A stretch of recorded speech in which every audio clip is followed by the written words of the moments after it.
Imagine being married to someone, but their family makes you feel like you're losing your mind. Sarah's world was turned upside down when her loving husband's parents began manipulating her perception of reality. She started questioning everything. Was she really seeing what was happening? Or was it all just in her head? Sarah's marriage to Michael was the envy of all their friends and family. They were the picture-perfect couple. Beautiful home, 2 adorable kids, and a loving relationship that seemed to only grow stronger with each passing year. But beneath the surface, something was brewing. Sarah had always been the peacemaker in the family, never wanting to rock the boat or cause any tension. She would often find herself at odds with her mother-in-law, who seemed to have an uncanny ability to push Sarah's buttons and make her question her own sanity. It started with small things, a comment here, a criticism there. But soon, it escalated into full-blown gaslighting. Michael's mother would tell Sarah that she was overreacting, that she was being too sensitive. She'd say things like, "You're just not used to dealing with people who have strong opinions," or "You need to learn to take constructive criticism." Sarah began to doubt herself, wondering if maybe her husband's mother had a point. Was she really seeing the manipulation happening, or was it all just in her head? Little did she know, this was only the beginning of a toxic web that would eventually lead her down a path of self-discovery and heartbreak. Sarah's life seemed picture-perfect to anyone who met her. Her husband, Tom, was a successful businessman with a charming smile. He'd cook dinner for us on Tuesdays, take me out for surprise dates, and shower me with love notes. His family adored me too. His mom would often say I was the daughter she never had, and his dad would give me advice on everything from cooking to investing. They'd invite me to Sunday lunches where we'd laugh and joke around the dinner table. I thought we were this perfect little nuclear family. Tom's parents were supportive of our plans for a big house with a white picket fence. But looking back, I realize now that it was all just a facade. His mom would often accidentally leave her phone on speaker during our conversations, so I'd hear snippets of his dad's disapproving voice in the background. And Tom's dad would sometimes make veiled comments about my cooking or how I spent money, but I wrote it off as harmless joking. I didn't think much of it then, but little did I know. This was just the beginning of a toxic web that would eventually lead her down a path of self-discovery and heartbreak. It started with small things. At first, Sarah thought nothing of her mother-in-law's subtle digs. But looking back, she realizes the signs were there from the beginning. It was a seemingly innocuous comment during Thanksgiving dinner, when Sarah had mentioned her plans to paint the living room a new color. Her mother-in-law, Karen, raised an eyebrow and said, "Oh, I don't know if that's such a good idea." Sarah brushed it off as mere opinion, but what stuck with her was the tone, condescending yet veiled in sweetness. As they continued to chat, Sarah mentioned her desire to start cooking more meals from scratch. Karen jumped in, offering to help with grocery shopping and meal planning. On the surface, it seemed like a kind gesture, but as Sarah listened, she felt a growing sense of unease. The implication was clear. She wasn't capable of managing her own household. At first, Sarah ignored these red flags, chalking them up to overprotectiveness or well-meaning interference. But the more she thought about it, the more she sensed a sinister undertone, a manipulation that would slowly erode her confidence and independence. As time passed, Sarah began to notice a subtle but insidious shift in the dynamics of her relationship with her husband's family. They would often forget crucial details about their conversations, leaving Sarah wondering if she was truly remembering things correctly. Her mother-in-law would say something like, "Oh, I could have sworn we talked about this already," and then proceed to restate it as if it were new information. At first, Sarah brushed it off as a harmless quirk, but soon she found herself questioning her own sanity. She'd recall conversations with her husband's family and think, "Did I really say that? Did they actually hear me?" The in-laws would often make comments about her being overly sensitive or too emotional, making Sarah feel like she was the one who was losing her grip on reality. One particularly painful example stuck with Sarah. During a family dinner, her father-in-law made a snide comment about her cooking. When she politely pointed out that he had actually liked it at another gathering, He shrugged and said, "Oh, I don't know what you're talking about." The gaslighting was starting to take its toll on Sarah's confidence and self-trust.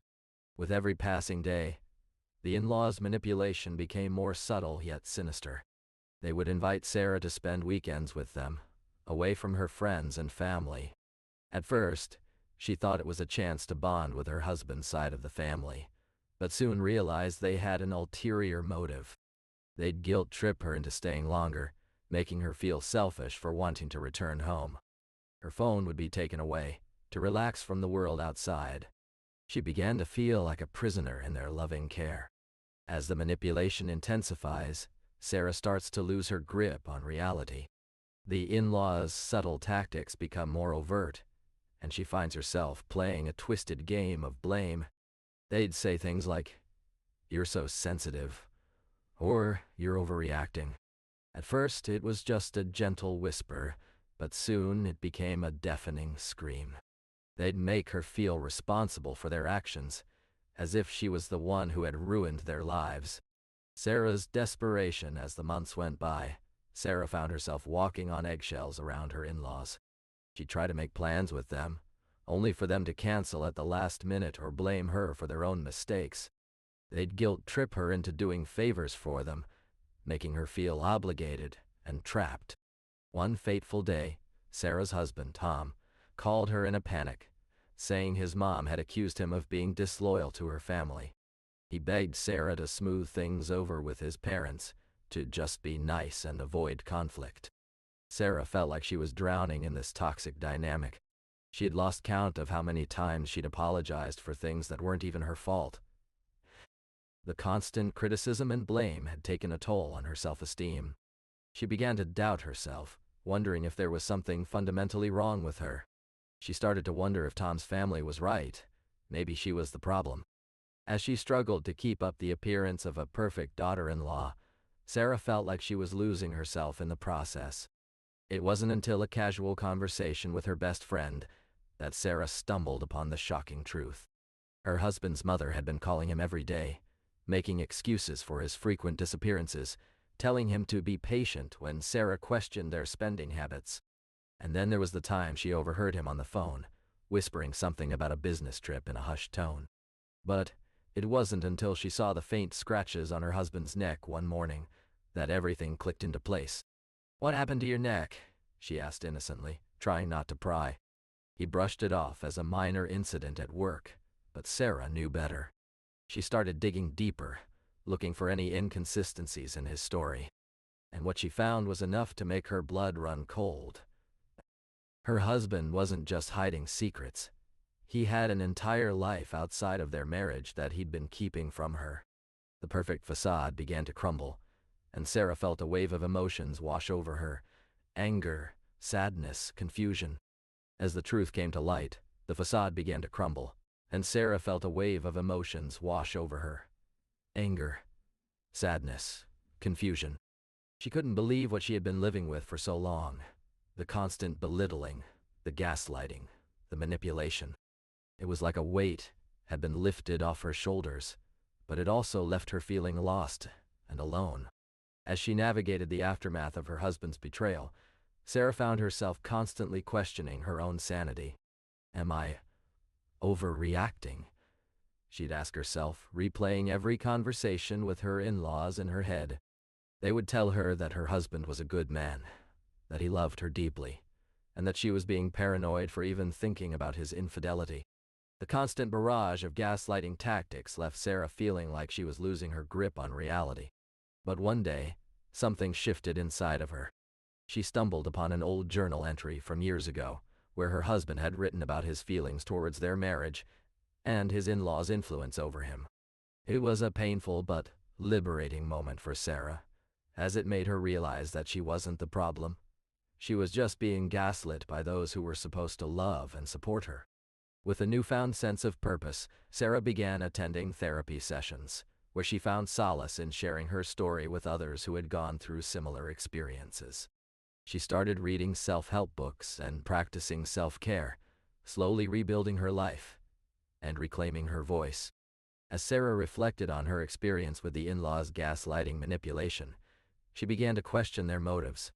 Was it control they sought, or something more sinister? One therapist I spoke to suggested that often, in-laws who engage in gaslighting behavior are driven by a deep-seated need for approval and validation from their child's partner. They may feel threatened by the idea of being replaced or surpassed. Sarah remembered how her mother-in-law would constantly criticize her cooking, always finding fault with even the smallest details. It was as if she needed to assert her dominance in the relationship. "You're not good enough," she'd say, her words dripping with condescension. But what was really going on? Was it about the food, or was it a way of saying, "I'm still relevant. I'm still important"? The therapist also pointed out that some in-laws may be using gaslighting as a means to cope with their own feelings of inadequacy or shame. By manipulating others, they can momentarily feel more powerful and in control. It's a toxic dynamic, one that can have devastating consequences for those on the receiving end. If you suspect that someone, a partner, family member, or even an in-law, is gaslighting you, there are signs to look out for. First, let's talk about the denial of reality. They'll tell you that you're overreacting or being too sensitive. You're just being paranoid, they might say. Or, that didn't happen. Next, there's the distortion of facts. They'll change the subject or spin a story to make it seem like your memory is faulty. If you're feeling trapped in a relationship with manipulative in-laws, know this: it's never too late to take back control. I've seen so many women struggle to identify the signs of gaslighting, the constant questioning of their memories, the downplaying of their emotions, the subtle put-downs that erode their confidence. Sarah had been trapped in this toxic cycle for what felt like an eternity. She'd lost count of the times she'd questioned her own sanity, wondering if she was overreacting or being too sensitive. But as she began to break free from her in-laws' manipulation, something remarkable happened. She started to see patterns, to recognize the gaslighting tactics they used to control and undermine her. It wasn't just about their words, it was about the way they made her feel, small, insignificant, and worthless. But Sarah refused to be held captive by their toxic dynamics. With each step forward, she reclaimed her power, her voice, and her self-worth. She started setting boundaries, saying no to the things that drained her energy and yes to those that nourished her soul.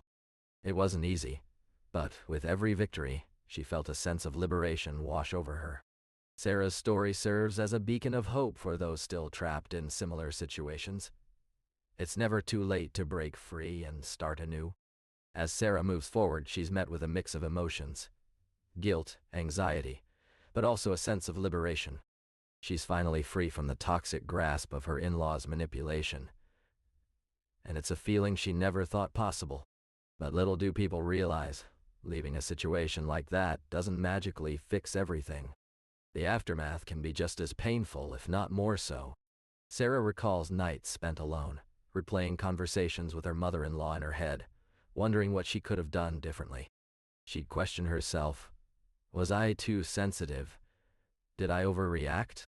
But, deep down, she knew the truth. Her in-laws had been gaslighting her for years, making her doubt her own sanity. Sarah's also faced challenges from those who don't understand why she left.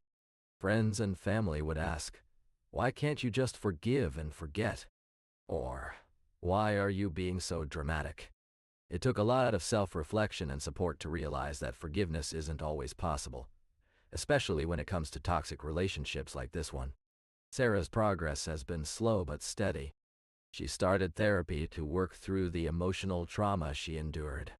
And slowly but surely, she's rebuilding her life, finding new hobbies, reconnecting with old friends, and rediscovering herself outside of that toxic marriage. As Sarah continued on her journey, she began to notice a shift within herself. She was no longer the same timid, anxious person she had become under her in-laws' manipulation. With time and support, she started to see the world through different eyes. She realized that she didn't have to be defined by their opinions or criticism. She started taking art classes, where she discovered a passion for painting. Her creativity began to flourish, and she found solace in expressing herself through color and form. Sarah also reconnected with old friends who had been swept away during her marriage. They welcomed her back with open arms, and she was grateful for their love and support. She started volunteering at a local animal shelter, where she met like-minded people who shared her values. For the first time in years, Sarah felt like herself again, strong, confident, and free from the suffocating grip of her in-laws' control. She was rediscovering her sense of purpose, and it felt incredible. In hindsight, I realized that my in-laws' manipulation was a masterclass in gaslighting. They made me question everything, my own thoughts, feelings, and perceptions. It's like being trapped in a never-ending nightmare where nothing is as it seems. They'd make me feel guilty for having an opinion or taking a stance on something they didn't agree with. You're just being too sensitive. Or, you're overreacting. But I knew deep down that wasn't true. I was just standing up for myself and what I believed in. One of the most insidious tactics they used was minimizing my feelings. They'd tell me things like, "Don't be so dramatic," or "It's not a big deal." But it was a big deal to me. It was my life, my relationships, my well-being. By downplaying my emotions, they made me feel like I was overreacting or being too sensitive. But the truth is, when someone constantly undermines your sense of self-worth and makes you doubt your own perceptions, that's not love, that's control. And it's a form of emotional abuse. I'm so glad I finally broke free from their grip and started setting boundaries for myself. It's been a journey, but I've learned the importance of self-awareness, communication, and standing up for what I believe in. For many women, the most devastating part of being gaslighted by their partner's family is the impact on their children. As I reflect on my own experience, I remember the countless nights I spent trying to soothe my toddler's tears, wondering why they were so anxious and clingy all the time. It wasn't until years later that I realized it was because of the emotional manipulation our in-laws had been perpetuating. They would often belittle me in front of them, making my child feel like they didn't have a voice or a choice. The guilt and shame I felt as a mother, knowing I couldn't protect my child from this toxic behavior, still haunts me to this day. As a result, my child grew up with anxiety issues and low self-esteem. If you're a parent who's been through something similar, know that you're not alone. The emotional trauma of gaslighting can be just as painful for children as it is for adults. It's essential to recognize the signs and seek support from loved ones, therapists, or support groups. You don't have to suffer in silence. When you're being manipulated by your partner's family, it can be overwhelming to know where to turn for help. Surround yourself with people who believe you, who validate your feelings, and who won't judge you for speaking out against the abuse. For me, that was my sister, who had been through a similar experience herself. She understood the tactics of gaslighting and knew exactly how to respond. As we delve deeper into the world of gaslighting, it's essential to acknowledge that its manifestations can vary greatly across cultures. In some societies, families are so intertwined that boundaries become blurred, making it difficult for individuals to recognize manipulation. I recall a conversation with my friend, Maria, who grew up in a traditional Hispanic household. She spoke about how her mother-in-law would often downplay her husband's behavior, telling her, "He's just stressed," or "You're overreacting." At first, Maria brushed it off as concern for her family, but soon realized these subtle comments were eroding her self-confidence. In other cultures, like in some Asian communities, the emphasis on harmony and saving face can lead to a more passive-aggressive approach. I spoke with a colleague who experienced this firsthand when her mother would make veiled criticisms of her partner's cooking, making him feel inadequate without directly confronting him. Understanding these cultural nuances is crucial for recognizing gaslighting tactics that may seem innocuous at first but are actually insidious.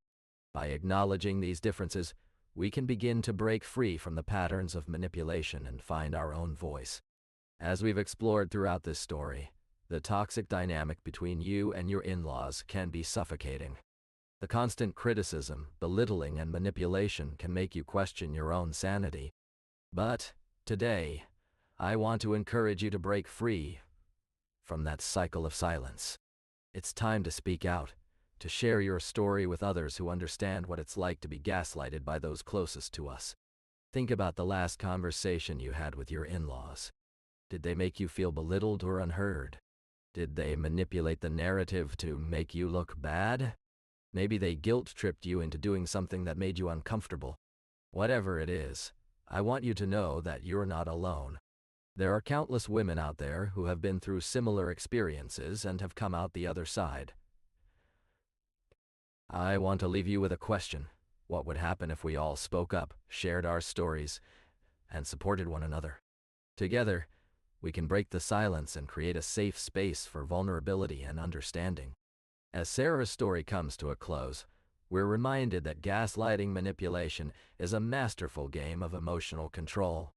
Think back to the countless times her in-laws made her doubt her own sanity, her marriage, and even herself. They whispered lies in the dead of night, fueled by their own insecurities and fear of losing control. Sarah's journey was marked by tiny cracks in her confidence, slowly eroding her self-worth. But here's the thing, she didn't have to face it alone. And neither do you. Remember when Sarah confided in a trusted friend, who listened without judgment? That moment sparked a chain reaction of support and solidarity. By confronting the gaslighting head-on, Sarah reclaimed her voice and took back control. Her story serves as a testament that even in the darkest moments, there's always hope for escape and healing. You see, when we share our struggles, we create a community of understanding. We validate each other's pain, breaking free from the chains of shame. So, to anyone who's been gaslighted or manipulated, I want you to know, you're not alone. Your story matters, and seeking help is not weakness, it's strength. It takes courage to confront the truth and shatter the illusions. As we reflect on the devastating impact of in-law gaslighting, I want to leave you with some final thoughts. Remember Sarah's story, the one where her mother-in-law made her question her own sanity. It's a painful reminder that manipulation can take many forms. Gaslighting is not just about controlling others, it's also about erasing their identity and self-worth. When I spoke to Emily, she shared how her father-in-law constantly belittled her cooking skills, making her feel like an inadequate wife and mother. But as she reflected on those moments, she realized that the true intention was not just to criticize, but to keep her in a state of submission. It's a tactic used by abusers to gain control and maintain power. If you're reading this and recognizing yourself or someone you love in these stories, please know that it's not your fault. You are not weak for feeling the way you do. In fact, P is not weakness. It's strength. It takes courage to confront the truth and shatter the illusions. Don't be afraid to seek help and support when needed. As Sarah's story comes full circle, we're reminded that toxic relationships can take many forms. But it's clear that the most damaging ones are often those closest to our hearts, our families. The manipulation and gaslighting may have seemed subtle at first, but in hindsight, it's evident that they were just as destructive as any other form of abuse. Don't let anyone diminish your feelings or make you doubt your own sanity. You have the power to break free from these toxic patterns and create a life filled with love, respect, and trust. Remember, you deserve nothing less. If this story resonated with you, be sure to subscribe for more true stories of strength and resilience in relationships.